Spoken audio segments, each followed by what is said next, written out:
Hey guys, so we're here in Act 3, Scene 5. So Romeo and Juliet have spent the night together, and he has to leave now because he needs to escape the walls of Verona and go to Mantua. Later on in this scene, we see Lady Capulet come into the room and to talk about and propose to her the proposition of marrying Paris. So Juliet in this scene is playing on her cousin's death. She's not ready to get married, but this is as we look into the culture, which you all did at the beginning of the term, that it was quite common for young girls to have their marriages arranged by their parents, and it was a privilege to have that done so for them.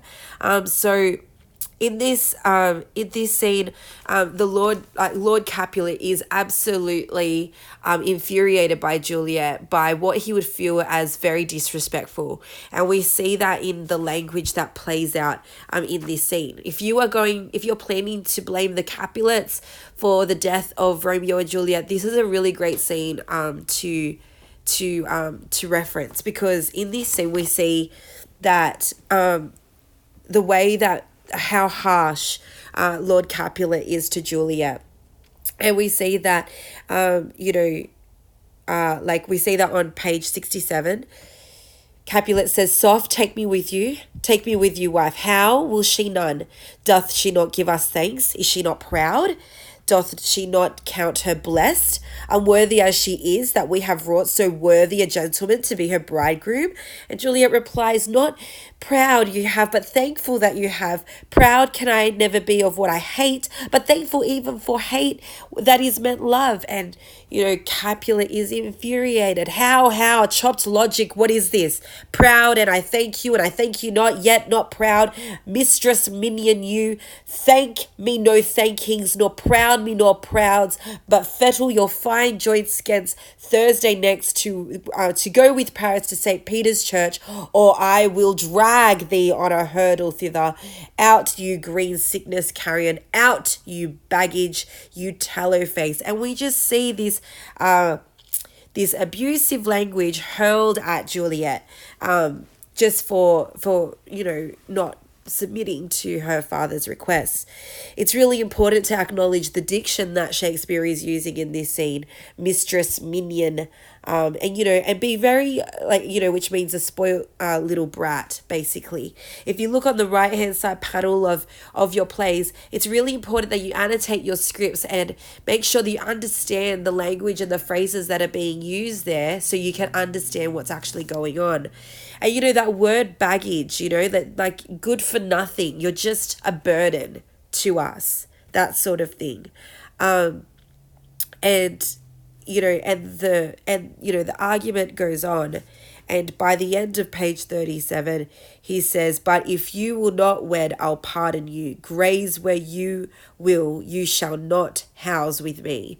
So you can go fend for yourself, you can get out of my house, you'll have no place in the Capulet house. And something that's also something worth acknowledging here is, if I go back to that previous dialogue that Capulet uses there, when he says that he'll drag her on a hurdle. A hurdle is a rough wooden frame that was used to drag traitors to execution, which is really interesting because we sort of know that she's already betrayed her family anyway in this scene. So that's something interesting to kind of acknowledge. By the end of this scene, Juliet is just beside herself. She doesn't know what to do. And so she tries to talk to her mother. Her mother says, "Talk not to me, for I will not speak a word." Juliet then turns to the nurse and she says, "Nurse, how shall this be prevented?" And the nurse's reply is something really interesting. And if you're blaming the nurse, this is another great example that you could use. Because the nurse turns and she says, "Romeo is banished. Then since the case so stands, as now it doth, I think it's best you married with the county. He's a lovely gentleman. Romeo's a disclout to him, like he's a dishcloth to him. Beshrew my heart, I think you are happy with this second match, for it excels your first. And if it did not, your first is dead, or 'twere as good he were as living here, and you no use of him. And so the nurse is completely turned at this situation. And so Juliet obviously is left very vulnerable. She's very exposed. She's adhered to, like, she's been supported by her nurse thus far. And so Juliet's really confused. She's like, "The speakest thou from thy heart? Like, are you speaking from your heart?" And she says, "Yeah, I'm speaking from my heart and my soul too."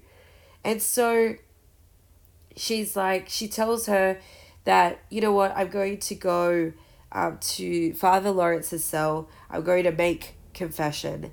And so the nurse kind of walks away. She's like, this is a good idea." And then we know that Juliet's just sort of feigning all of that.